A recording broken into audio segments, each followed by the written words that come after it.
What's up, guys? I'm gonna make a video here talking about the cost of getting an old BMW back on the road again. If you guys have been following me for a while, you know I basically restored my whole E12 drivability wise. It was basically my first series of actual videos on my YouTube channel. So if you want to see all the stuff being done, go ahead and check those out. But yeah, as you guys know, this is my 78 E12 530i that I bought from the original owner's friend who had it sitting in a warehouse for 20 years. So this car hadn't run, drive, or nothing in 20 years. Because of that, body-wise, interior-wise, the car's mint. Nothing needed to be done. If you're picking up one of these that's been sitting outside, it could be in rough shape, and then this is going to be a whole different, that is not going to be in this video. That's a whole different type of ball game there. That is a major restoration. This is basically all mechanical wise, basically getting the car on the road again. So take that into consideration. This is strictly the mechanical stuff, not your car's been sitting in a field for 20 years and there's no floors left. That'll be a different video that I have no expertise on. Maybe one day I will. But anyway, yeah, so I'm going to tell you guys about all the prices, the costs. I got my laptop here, I got my sheet. I'm going to read you guys through everything I did about this thing to get it roadworthy again, so that you know prior to picking up, you know, a E28, whatever, old BMW, you know what you're getting yourself into. So as you guys can see, this car basically has everything redone in the engine bay. We got all new cooling system. We got all new gaskets, fuel lines, sensors, plugs, wires, coils, blah, blah, blah. It goes on and on. A lot of stuff has been overhauled in this car. Brakes are all done. So I'm going to get into the cost of all that. I know I'm missing a few things that I haven't documented, but everything major that I've documented is on here. So let's get started. So to start, the first thing I basically did with this car was I wanted to do the fuel system. As you guys know from the series that I just put out a few weeks ago, the one thing I didn't do was drop the tank, and I found later that I had to do that. So when you're picking up one of these cars that has not run or drive in many, many years, do yourself a favor, drop the gas tank, spend the $40 on muriatic acid or whatever your de-rusting agent is, and drop it and de-rust it and clean it, because I thought I could get away with it and I couldn't, and at the end of the day, that bit me in the ass, so I had to redo it. So don't assume that it might be alright. If you guys are in the South or Cali or whatever, it might not get as bad as a Midwest car would get, but I'm pretty sure anyway, moisture inside of a metal gas tank will rust no matter where you're at. So go ahead and do that. But the first list of stuff I bought for the car was a fuel filter, a fuel pump, and a fuel pump relay. Now I bought the relay because the car wasn't running and I was troubleshooting, so I figured I'd maybe need that. Turned out to not need that, so I returned that and got like 80 bucks back.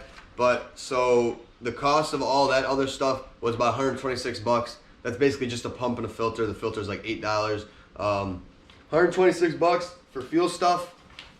From there, my car was having clutch issues. So the car actually ran after that point. I got it running, and then everything after that was basically like drivability stuff, like should be done, but not to get it running. You know, buying an old car like this, you can get it running doing one thing, but that doesn't mean it's going to be happy or healthy. So after that, the car wasn't going into gear, so I did a clutch master and a clutch slave. That cost me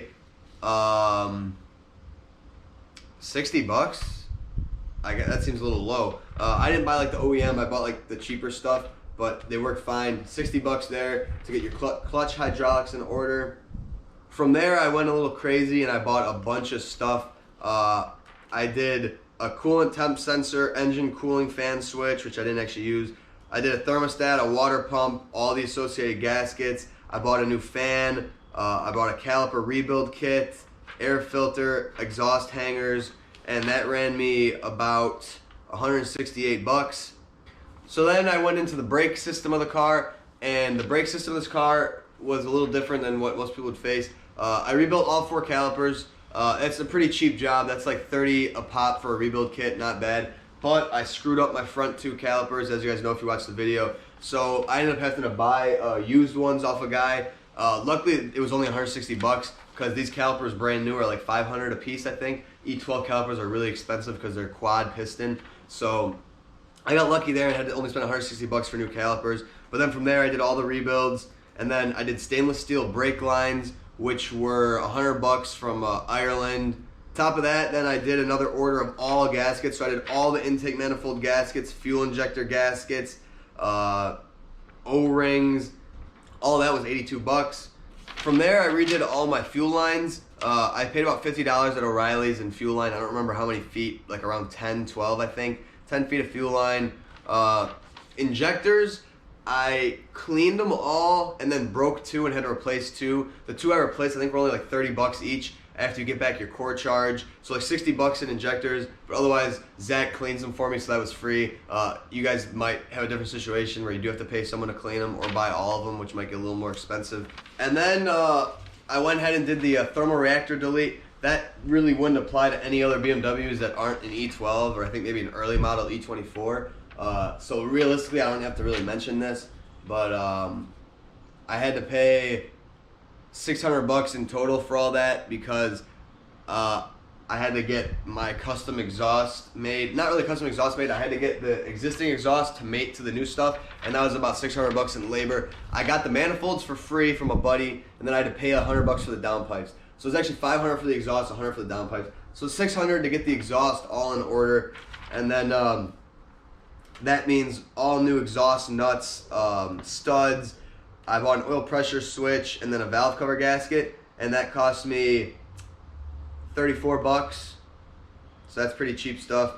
Again, I did another rebuild after I screwed up the calipers the first time, and then cylinder head studs because I messed up the exhaust ones. So that was $38. So that was everything I did to get the car basically roadworthy. I didn't change the tires. You should definitely do the tires and then factor in the cost there. There's a lot of different options, obviously. I didn't rebuild any suspension. All the suspension stuff was really clean and like didn't need to be like redone. Likely, this is a really low mile car, mind you guys. This is 86,000 miles. Most of the time you're gonna be picking up one with higher mileage and you're gonna really wanna do all that suspension stuff. Bushings, control arms, and that will really add up. Honestly, I think the most expensive part about getting one of these roadworthy again is doing suspension stuff. And luckily I didn't have to do any of that. So that took down a lot of costs here.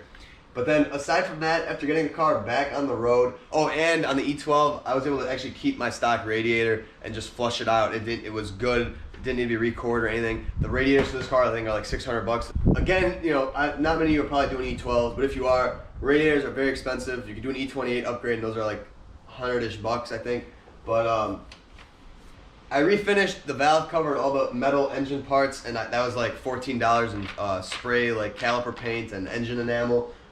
Minuscule. I paid $16 for a new belt. Minuscule. I got a battery out of an E34 parts car, so it was free. Most cases you're gonna have to buy a battery, and then that'll put you somewhere like 100-ish bucks. And then coolant, brake fluid, engine oil. I'd put that at about $100 for all the fluids to do. I didn't do power steering. You should. I should. But yeah, so about $100 in fluids.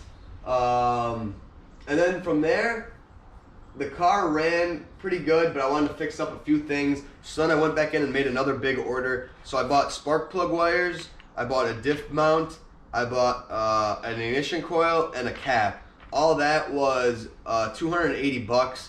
That was a fair amount of money. The ignition stuff is usually pretty expensive. And then I want to say maybe $18 in spark plugs. So not too bad, but that's stuff that you should still do. Again, the car will run, but it's advisable to do that type of stuff. That's like all the systems I took care of, you know, brakes, vacuum line, that was minuscule. That was $10 max, maybe in line. Cooling, brakes, vacuum, ignition. That's pretty much everything there. Aside from what I replaced, there's a few things I left out, and those things are probably the most expensive things in the whole thing, and that would be the fuel pressure regulator. That's like $350 on an E12. That's expensive. It's a lot cheaper on other models. So fuel pressure regulator, probably advisable to do. I didn't do an ICV on this car. It's called an AAV. That's really expensive, and I think mine works. You can bypass them on these anyway. Airflow meter and ECU, those are really big ones. Those aren't so much, you can't really buy those new. Those are just hard to find, not necessarily price-wise. Is what I'm talking about, but just to find them in general is difficult. If you do find them, I don't think they're very cheap. So that will add up if those are bad. Like I said, I got lucky. This car was pretty clean. It was well kept. So nothing really sensor wise need to be done. I just did all the cheap, have to do it to get it like roadworthy stuff. I mean, the whole process isn't too bad.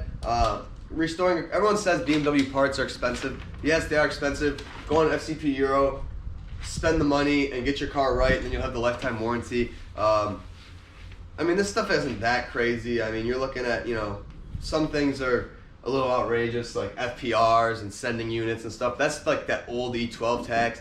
E28, E34, that stuff is not nearly as expensive, I'm pretty sure.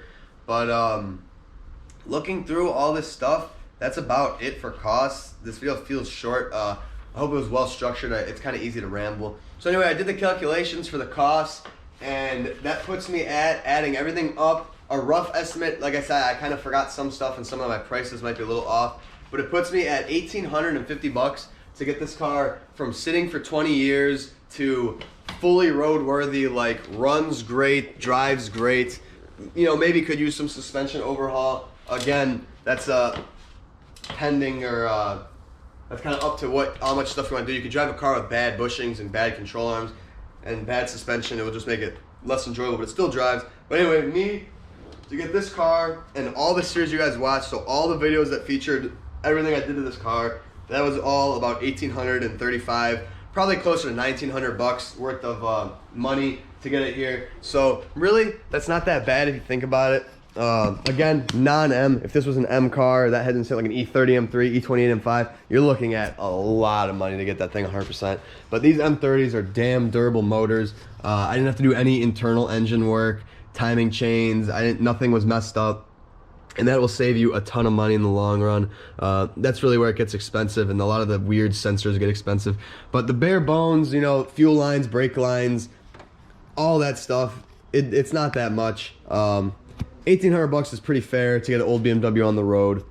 So yeah, that's pretty much it. I kind of wish I took better notes of all my prices, and I wish I structured this video a little bit better, but I think it was easier to follow. And I just want to put out a video for all of you guys that want to go buy an old BMW. It doesn't even have to have been sitting, but just in general, what you should do to like roadworthy an old BMW, just for daily driver wise, or like lack of breaking down wise.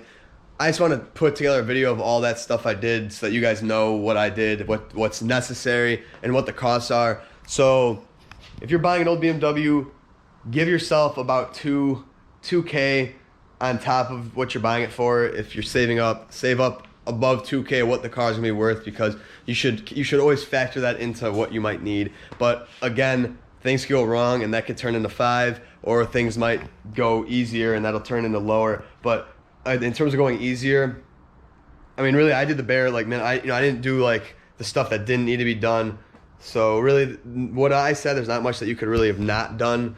But caliper rebuilds, that's an old sitting thing. You might not have to do that at all. I've never had a BMW that needed to rebuild calipers except for this one. So yeah, I mean, again, don't forget to drop the fuel tank. That was something that screwed me over, and thank God for FCP's lifetime warranty, because the rust that was getting sucked into the fuel pump actually ruined the fuel pump and the fuel filter. So had I not had that lifetime warranty, that would have been another $130, I think. So luckily I got that money back with their warranty, which is a huge plus there.